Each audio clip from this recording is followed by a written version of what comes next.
Hi there, and welcome to The Daily Gardener, an almanac of garden history, literature, and small botanical joys. I'm Jennifer Ebling, and today is August 20th. August is when I take a hard look at the objects in my garden. The pots, the garden art, the trellises, the little signs and statues and weather-beaten chairs that have somehow accumulated over the seasons. By August, I'm a little ready to admit that the fairy figurine my sister-in-law gave me back in 2019 has had a good run. So I bring a garden cart and I go slowly, and I ask myself 3 questions. What is sun-faded?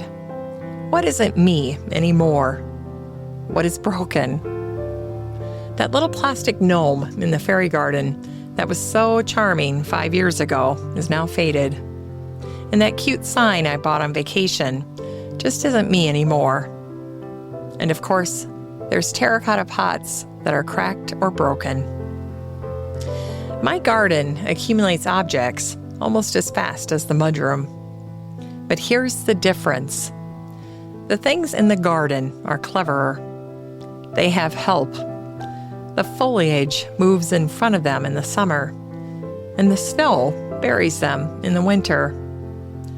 And so they sit out there year after year, half hidden, half forgotten, quietly fading. But August is honest. The leaves haven't dropped yet, but the bloom is past. And the garden I walk through in September will feel like it had a haircut. Cleaner, fresher, more mine. Here's today's garden history.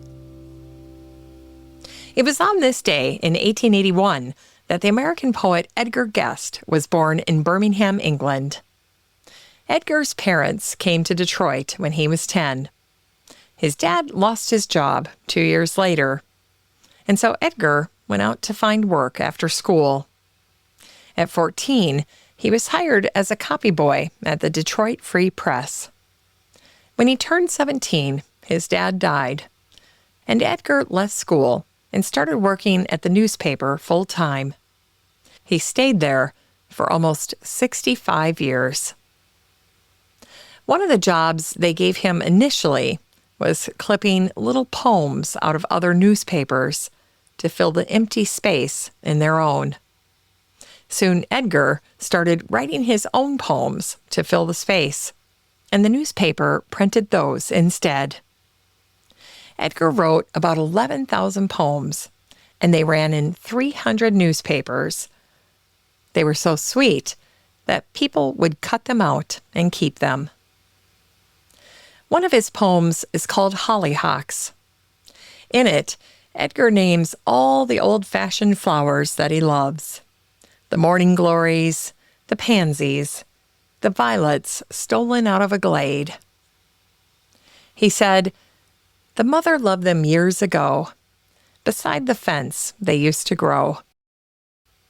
And though the garden changed each year, and certain blooms would disappear to give their places in the ground to something new that mother found, some pretty bloom or rosebush rare, the hollyhocks were always there.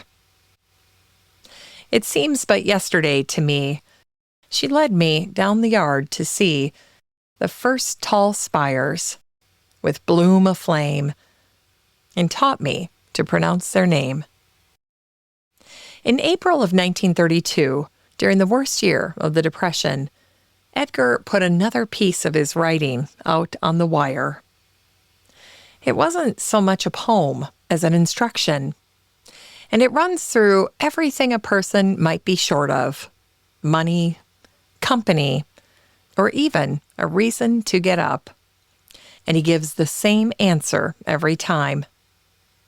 Newspapers all over the country ran it that spring. He said, "Get to work and plant a garden."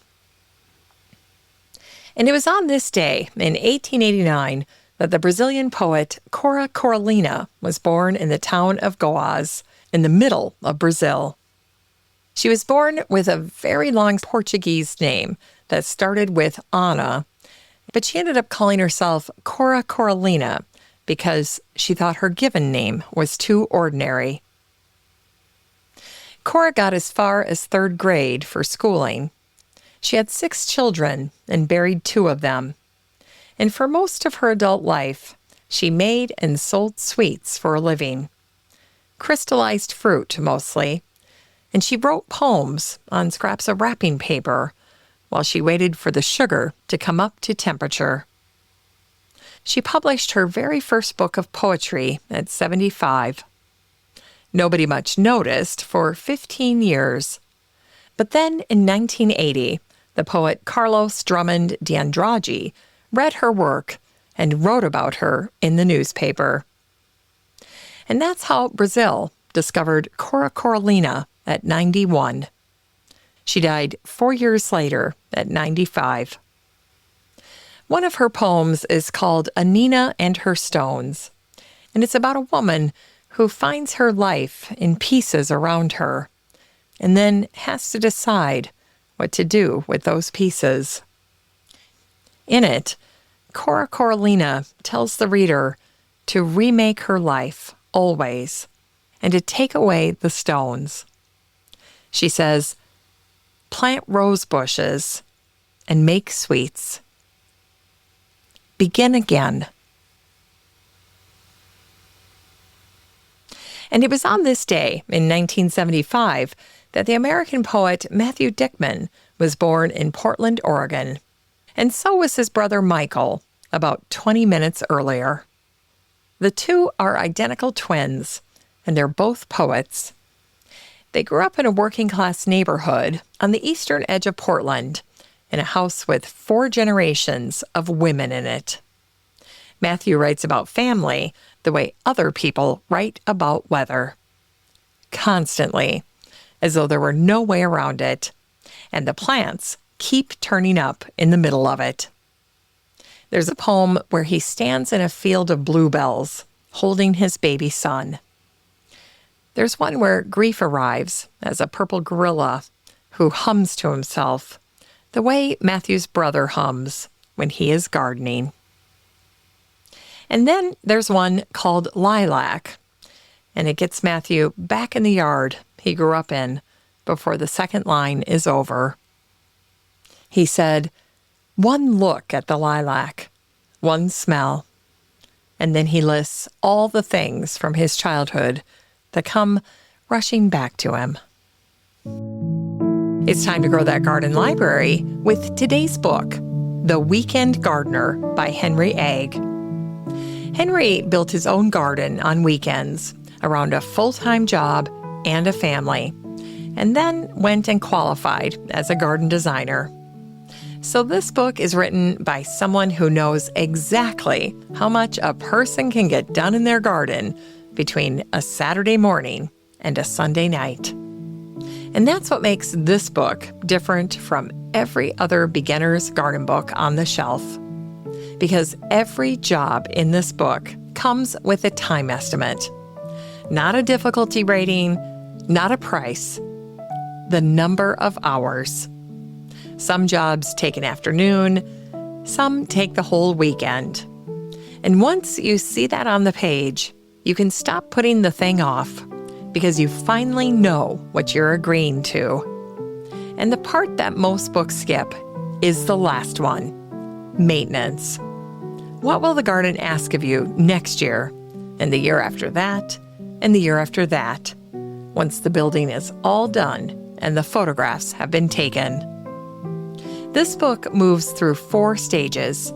You plan it, you build it, you plant it, and then you keep it. Paths, steps and patios, fences, pergolas, and raised beds, and a small water feature if you want one. The thing standing between most people and the garden they want is an afternoon, not talent. The Weekend Gardener by Henry Egg, for the gardener who has been walking past the same bare corner 3 years running.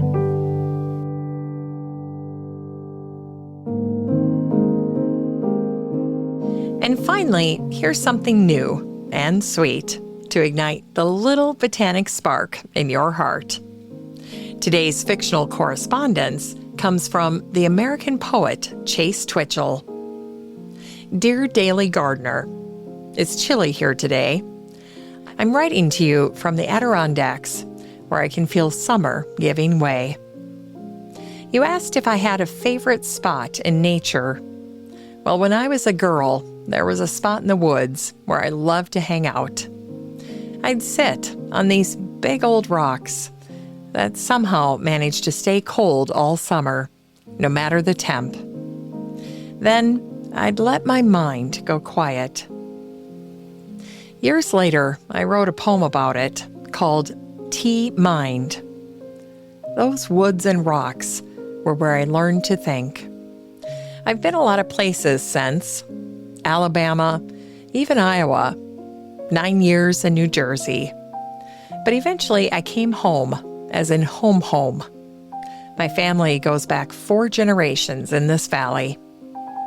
These days, when I think of nature, I cannot make myself believe that people are one kind of thing and plants another.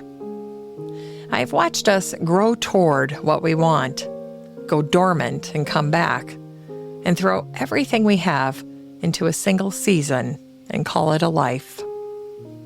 In Erotic Energy, I put it flat out in the very first line.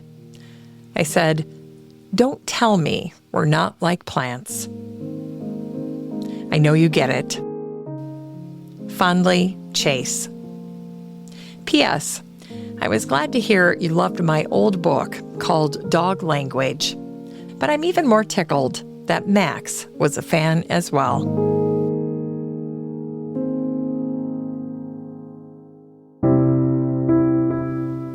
That was Chase Twitchell, born on this day in 1950 in New Haven, Connecticut. She wanted to be a painter, but her family discouraged her from taking art classes, and that's when she started writing poems instead. In 1999, she quit teaching to start Ausable Press, which she ran for 10 years. By 2011, she'd won the $100,000 Kingsley Tufts Poetry Award. Her husband, the novelist Russell Banks, died in 2023, and her 9th book of poems, The World It Was, came out this year. She wrote it when she was ill, and it's about losing her husband Russell and also losing much of the natural world from her childhood. Today's book recommendation is The Weekend Gardener by Henry Egg. Thanks for listening to The Daily Gardener, and remember, for a happy, healthy life, garden every day.